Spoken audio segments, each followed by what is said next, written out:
தர்மத்துக்கும் அதிகாரத்துக்கும் இடையே சிக்குண்டவர்கள். ஒருவன் மகாபாரதத்தில், இன்னொருவன் இராமாயணத்தில். இருவரும் வீரர்கள், இருவரும் அரசர்கள். ஆனால் இருவரும் தப்பான பாதை எனப்படும் ஒரு பாதையை தேர்ந்தெடுத்தவர்கள். இவர்கள்தான் துரியோதனனும் இராவணனும். இருவரையும் ஒப்பிட்டு பார்க்கும்போது ஒரு கேள்வி எழுகிறது. யார் மிகச் சிறந்தவர், யார் மியச்சம்? இன்று நாம் இந்த கேள்விக்கான விடையை தார்மீகமாகவும் மனித ரீதியாகவும் அதிகாரத்தின் கோணத்தில், பகைவனின் கோணத்தில், வஞ்சகத்தின் கோணத்தில் பகுப்பாய்வு செய்வோம். துரியோதனன் ஹஸ்தினாபுரத்தின் உரிமை கோரி பாண்டவர்களை எதிர்த்து ஒரு பெரும் யுத்தத்தை நடத்தும் குருவம்சத்தின் முதன்மை கௌரவன். இராவணன் இலங்கையின் சக்தியாய்த் திகழ்ந்த ராட்சத அரசன். சீதை அபரணத்தை காரணமாக்கி இராமனுடன் போரிட்டவன். இவர்கள் இருவருக்கும் ஒரு பாது மையம் இருக்கிறது, அகந்தை. துரியோதனனின் அகந்தை அதிகாரத்துக்காக, இராவணனின் அகந்தை அடங்காத ஆசைக்காக. பண்புகள், திறமை மற்றும் குறைபாடுகள். துரியோதனன் மிகுந்த தீரமும் இருக்கிறார். தன் நண்பனை கர்ணனை கடைசி வரை ஆதரிக்கிற உண்மையான தோழன். ஆனால் தர்மத்தை புரிந்து கொள்ளும் மனப்பான்மை இல்லை. அராஜகத்தன்மை, வஞ்சகம், தன்னலம் கூடவே இருக்கின்றன. இராவணன் வலிமையான பாண்டித்யமும் வித்தியை, வேத அறிவு, சிவபக்தி மிகுந்தவன். பெரும் சங்கீதநாணி. ஆனால் அவனது அகந்தை, பரபரப்பான செயல்கள் அவனை வீழ்த்தின. அரசாட்சித்திறன். யார் சிறந்த நிர்வாகி? இராவணன். இலங்கை சிறந்த நகராக இருந்தது, மக்கள் நலனில் ஈடுபாடும் இருந்தது. திறமையான மந்திரிகள், மாரிசி, கும்பகர்ணன், விக்கிரணன்.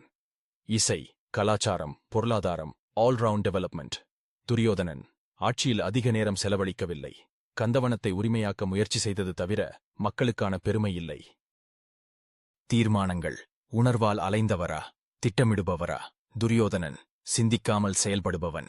கண்ணன் முன்னிலையில் கூட சினம் காட்டுபவன். இராவணன் திட்டமிட்டு சீதையை கடத்தினான். ஆனால் ராமனுடன் நேரடியாக பேசியதில்லை. இருவருமே உணர்வுகள் வழிச் சென்றவர்கள்.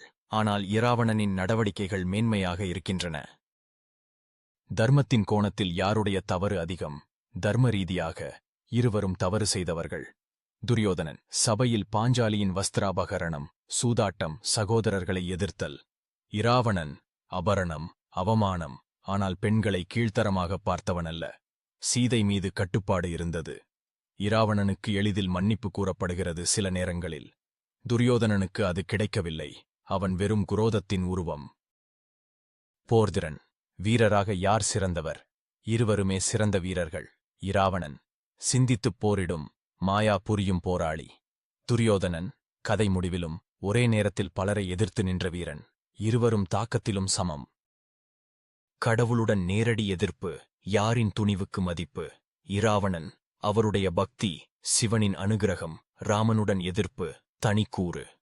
துரியோதனன் கண்ணனை நேரில் அவமதிக்கிறவன். துரியோதனனின் குரோதம் அறிவீனம். இராவணனின் அம்புட்டம் அகந்தையால் பிழை. இறுதி. யாருடைய மரணம் யமச்சமம்? இராவணன் இறுதியில் ஒழுக்கம் கொண்டு இறந்தவன். துரியோதனன் கண்ணனின் சூழ்ச்சியில் வீழ்ந்தவன். இருவருமே கண்ணீருடன் பார்க்கத்தக்க பாத்திரங்கள். ஆனால் இராவணன் ஒருவித டிராஜிக் ஹீரோ. இரக்கம் ஏற்படுகிறது. துரியோதனனோடு நாம் கற்றுக்கொள்ள வேண்டியது பொறாமை, அகந்தை, தர்ம பாகுபாடு நம்மை எங்கே கொண்டு போகும் என்பதை. இராவணனிடம் நாம் காண வேண்டியது அறிவும் அரசியலும் அறமற்ற முடிவுகளும் கூட ஒருவரை வீழ்த்தும் என்பதை. ஆனாலும் யார் மீச்சமென்றால் இராவணன்தான். காரணம், அறிவும் இருந்தது, வலிமையும் இருந்தது, விருதும் இருந்தது. தவறுகள் இருந்தாலும் மன்னிக்கத்தக்கவை. துரியோதனன் தன்னம்பிக்கையின் உச்சம், ஆனால் அதே நேரத்தில் பகைவின் உருவம்.